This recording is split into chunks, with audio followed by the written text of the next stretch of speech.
Hello बच्चों, मैं Rohit arts classes से रोहित सर। अगले पार्ट में हम लोग जो है 1830 की क्रांति पढ़े थे, और जो बच्चा 1830 की क्रांति नहीं पढ़े हैं तो आप जो है प्लेलिस्ट में जाइए और 1830 की क्रांति एक बार पढ़ लीजिए। अगर आप 1830 की क्रांति पढ़े हैं तो आपको जो है 1848 की क्रांति पढ़ने में समझने में कोई दिक्कत नहीं होगा। बस वहाँ पर जो है जो नाम था, नाम केवल चेंज होगा, कहानी लगभग सेम है। इसलिए अगर जो बच्चा जो है 1830 की क्रांति नहीं पढ़े हैं तो उस वीडियो को जाकर आप पढ़ लीजिए। आइए हम लोग पढ़ते हैं 1848 की क्रांति, जो हमारे बोर्ड की दृष्टि से भी और हमारे जानकारी के दृष्टि से भी एकदम क्या है, बहुत ही महत्वपूर्ण है। तो चलते हैं 1830 की क्रांति के 1848 की क्रांति। 1830 की क्रांति तो पढ़ चुके हैं, 1848 की क्रांति पढ़ते हैं। तो जो बच्चा 30 नहीं पढ़े उसको जाके पढ़ लीजिए। आइए, बताए थे आप लोग को पीछे, आपको शायद ध्यान में होना चाहिए। 1848 की क्रांति, जब 1830 की क्रांति हुआ था तो बुर्बो वंश का जो शासक था चार्ल्स दस, उसका शासन समाप्त हो गया था। उसके बाद शासन आ गया था किसका, आयरलैंड्स वंश। और आयरलैंड्स वंश का जो पहला शासक बना था लुई फिलिप बना था। तो कहने का मतलब अब लुई फिलिप के विरुद्ध होगा आंदोलन। तो आइए, तो जब फ्रांस का शासक क्या बनता है, लुई फिलिप। जब जो है चार्ल्स दस का शासन समाप्त होता है। ध्यान से देखिए, हिस्ट्री जो होता है एकदम कहानी की तरह चलता है, एक दूसरे से रिलेट रहता है। तो देखिए चार्ल्स दस, जब फ्रांस में चार्ल्स दस का शासन क्या होता है, समाप्त होता है। चार्ल्स दस का शासन क्या होता है, समाप्त होता है। तब जो है फ्रांस पर जो है शासन आ जाता है, किसका आया था, लुई फिलिप का। किसका बुआ, लुई फिलिप का। अगर जो भी बच्चा जो है 1830 की क्रांति नहीं पढ़े उसको देख लीजिए तो आपको ये आसानी से समझ में आ जाएगा। तो लुई फिलिप जब जो है शासक बनता है 30 के बाद, तो ये भी बेचारा, ये जो था एक सुधारवादी था, ये अच्छा आदमी था, ठीक है ना। यह लुई फिलिप भी क्या था, सुधारवादी, और साथ ही साथ बहुत ज़्यादा ये महत्वाकांक्षी शासक था। सुधारवादी तो था ही, और साथ ही साथ जो है यह एक महत्वाकांक्षी शासक था। महत्वाकांक्षी के मतलब बहुत लंबा समय तक इसका इच्छा था कि हम बहुत लंबे समय तक क्या रहें, शासक बने रहें। तो लंबे समय तक बनना है तो आपको क्या करना पड़ेगा, जो विरोधी है उसको भी खुश रखिए और जो समर्थक है उसको भी खुश रखिए। अगर आप विरोधी का जो है विरोध करते हैं तो अगले बार जो है आपको वो लोग आंदोलन कर देगा। अगर आप सुधारवादी को जो है, जो आपका जो है सपोर्ट कर रहा है, समर्थक है, उसका अगर ख्याल नहीं रखे तो अगला बार वो लोग विरोधी बन जाएगा। तो ये जो है बड़ा समझदार आदमी था लुई फिलिप। अब लुई फिलिप क्या करता है कि यह एक सुधारवादी था और साथ ही साथ क्या था, महत्वाकांक्षी। तो यह जो है सुधारवादी को तो सुख सुविधा जो है सुधारवादी को तो मिला के रखता ही, साथ ही साथ ये क्या करता है, अपने विरोधियों को खुश रखने के लिए, लुई फिलिप जो है अपने विरोधियों को खुश रखने के लिए, विरोधी जो था विरोधी को खुश रखने के लिए, अब खुश रखने के लिए एक विरोधी आदमी जो मेन जो विरोध करने वाला, जैसे मान लिया 10 को विरोध कर रहा है, अब 10 को विरोध कर रहा है तो उसमें से एगो मेन भी रहता है। अगर वो मेन आदमी को तुम क्या कर लो, पोट पाट लो, बढ़िया से उसको मिला लो अपने में, तो वो 10 को संभाल लेगा, अपने समझा बुझा लेगा। ये बड़ा चालाक आदमी लुई फिलिप क्या करता है कि जो विरोधी था, तो विरोधियों का एक नेता था, उसका नाम था जो है गीजो। विरोधी का जो मेन आदमी था गीजो। अब क्या करता है, तो गीजो जो था एकदम कट्टर प्रतिक्रियावादी।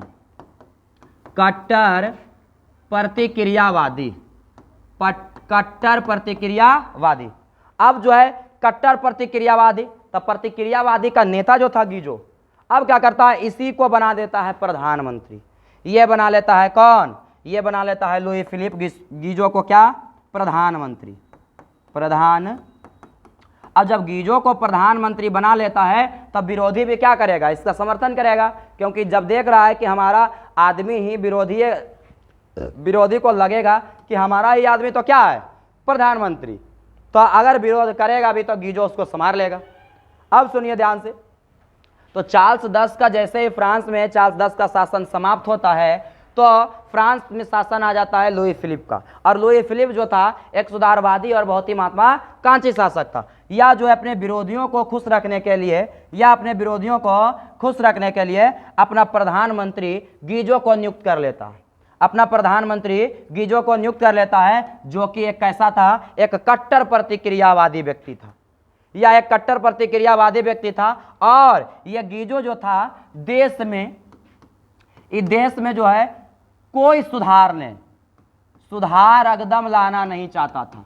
देश में किसी भी प्रकार का कोई सुधार नहीं लाना चाहता था, चाहे वह धार्मिक सुधार हो, सामाजिक सुधार हो, राजनीतिक सुधार हो या किसी भी प्रकार का कोई सुधार हो, तो यह देश में कोई सुधार लाना ही नहीं चाहता था।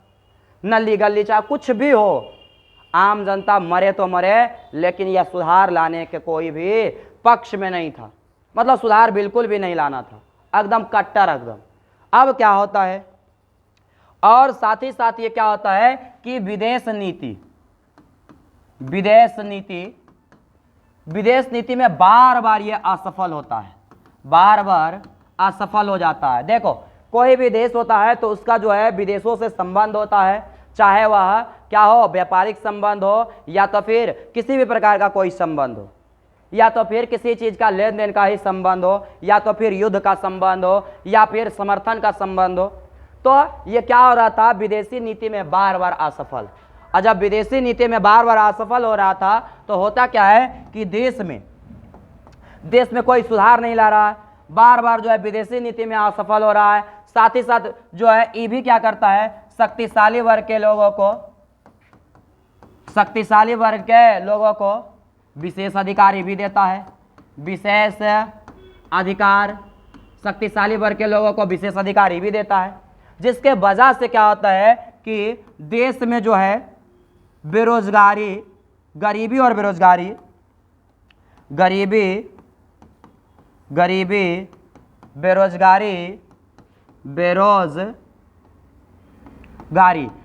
बेरोजगारी एवं अन्य प्रकार के भुखमरी तुखमरी सब अन्य प्रकार के समस्याएं जो है क्या होता है देश में उपलब्ध हो जाता है। और जब जनता को क्या होगा, मरने लगेगा, भूखा मरेगा, बेरोजगारी के चलते मरेगा, तो क्या सोचेगा कि जिसके वजह से हम गरीब हैं, जिसके वजह से हम खाना नहीं खा पा रहे हैं, क्या हो रहे हैं, भूखे मर रहे हैं, तो ऐसा करते हैं जो ये अत्याचार कर रहा है उसको पहले क्या करते हैं, विरोध करते हैं। अगर विरोध किए, स्वतंत्र हुए तो ठीक, मर गए तो मर गए, मार देंगे नहीं तो मर जाएंगे। आम जनता जरूर सोचेगा यार। लॉकडाउन में ही देख लीजिए, जब शुरू बार लॉकडाउन आया तो सभी जनता चाहे कितना ही गरीब हो, सब जो है सरकार का बात को माना, घर में रहा।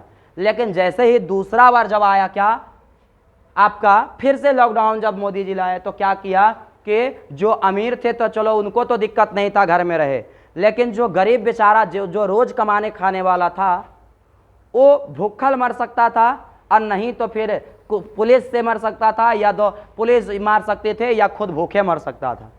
तो जो बहुत ज़्यादा गरीब थे, तो ऐसा देखा गया कि बहुत ज़्यादा गरीब होने के कारण वो काम पर जाते थे अगर काम मिलता था। क्या सोचकर अगर पूछते थे उनसे कि क्यों जा रहे हैं, पुलिस जो है आपको पीटेगा, तो उनका एक ही जवाब मिलता था कि अगर मरना ही है तो किसी को मार के मर जाना है, भूखे मरने से तो अच्छा रहेगा। इस तरह से तो क्या होगा कि जो गरीब जनता था, भुखमरी, बेरोजगारी, भ्रष्टाचार, इन सभी से क्या होता है, एकदम अत्याचार से तबाह हो जाता, मरने लगता। तब ये क्या करता है, गीजो और लुई फिलिप जो था, लुई फिलिप के विरुद्ध क्या कर देता है, आंदोलन। लुई फिलिप के विरुद्ध आंदोलन कर देता है। लुई फिलिप के विरुद्ध क्या करने लगता है, आंदोलन करने लगता है। और अंततः लुई फिलिप भी क्या हो जाता है, गद्दी छोड़ करके इंग्लैंड पलायन कर जाता है। या भी कहाँ पलायन कर जाता है, इंग्लैंड पलायन कर जाता है। और इसी को 1848 की क्रांति कहा जाता है। लिखेंगे कैसे, तो देख लीजिए। जब चार्ल्स 10 का, जब लिखना कैसे है, ध्यान से देखिए। जब चार्ल्स 10 का शासन जब कहाँ, फ्रांस में, जब जब फ्रांस में चार्ल्स 10 का शासन समाप्त होता है तो उसके बाद लुई फिलिप फ्रांस का शासक बनता है। फ्रांस का शासक बनता है, जो एक उदारवादी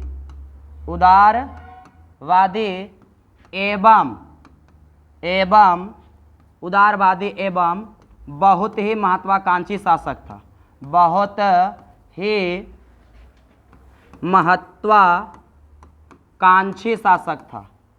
ही महत्वाकांक्षी शासक था। यह अपने विरोधियों को खुश रखने के लिए अपने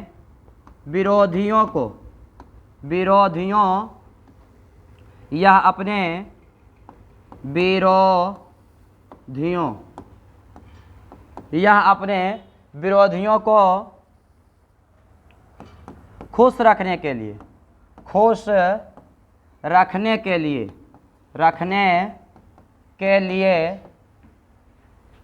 गीजो को 1840 ईस्वी में गीजो को अपना क्या बना लेता है, अपना प्रधानमंत्री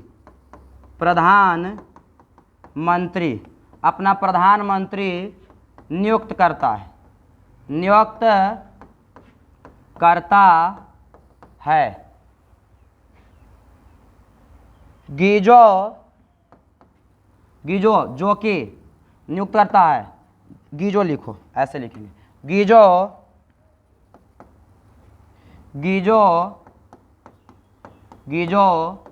एक कट्टर प्रतिक्रियावादी व्यक्ति था।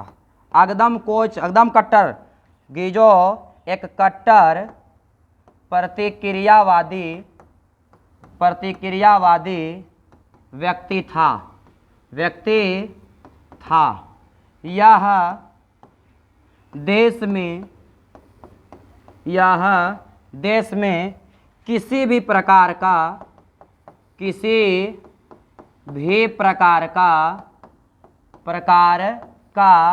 सुधार नहीं लाना चाहता था। किसी भी प्रकार का सुधार, और सुधार में जैसे हम लिख सकते हैं इसमें, जैसे सामाजिक, आर्थिक, राजनैतिक, समझ जाना यहाँ पर बुआ, राजनीतिक यहाँ पर लिख लेते हैं, सुनिए, राजनैतिक, आर्थिक और कची राजनैतिक, इसको ब्रैकेट बंद कर लीजिए। ऐसे आप ये नहीं भी लिखेगा तो कोई दिक्कत नहीं। तो यह जो है किसी भी प्रकार का सुधार, देश में किसी भी प्रकार का सुधार नहीं लाना चाहता है।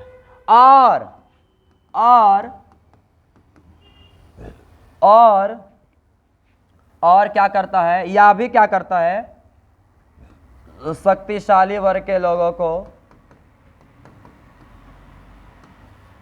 विशेष अधिकार देता है। ये भी विशेष अधिकार देता है, देखिए, विशेष अधिकार देता है। और बार बार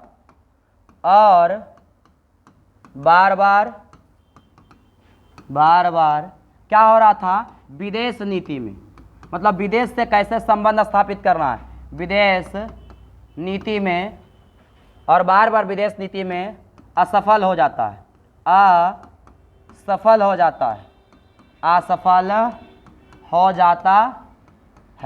जिसके कारण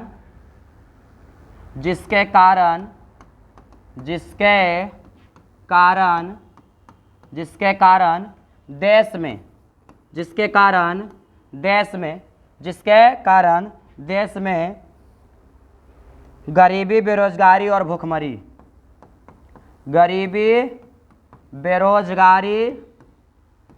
बेरोजगारी एवं भूखमरी इत्यादि इत्यादि अनेक समस्याएं उत्पन्न हो जाता, अनेक समस्याएं उत्पन्न हो जाता है, जिसके कारण आम जनता लुई फिलिप के विरुद्ध भी लुई फिलिप के विरुद्ध भी आंदोलन करने लगता है,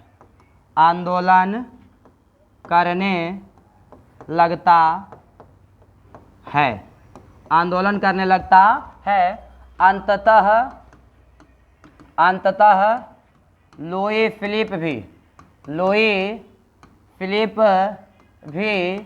हार मानकर गद्दी छोड़कर कहाँ चल जाता है? गद्दी छोड़कर इंग्लैंड पलायन कर जाता है, इंग्लैंड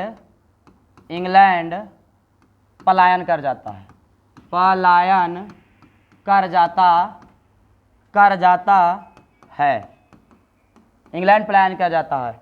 इसी को 1848 की क्रांति कहा जाता है। तो इस प्रकार से हमारा 1848 की क्रांति था। एक बार देख लेते हैं शॉर्टकट में, जल्दी से फिर से एक बार पढ़ लीजिए। देखिए क्या कहता है कि जब फ्रांस में चार्ल्स 10 का शासन समाप्त होता है, जब फ्रांस में चार्ल्स 10 का शासन समाप्त होता है, तो उसके बाद जो है लुई फिलिप फ्रांस का शासक बनता है।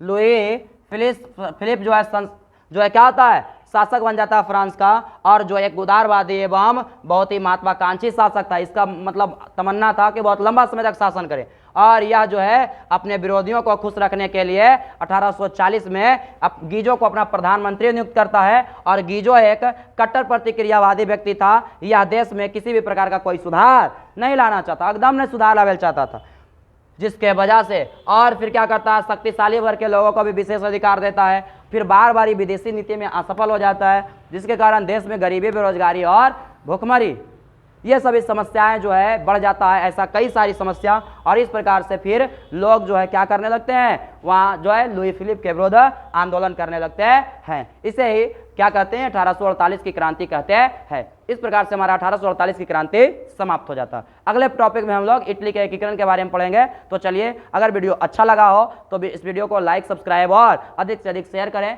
ताकि जो है इसी तरह से हम वीडियो आपके लिए लाते रहें।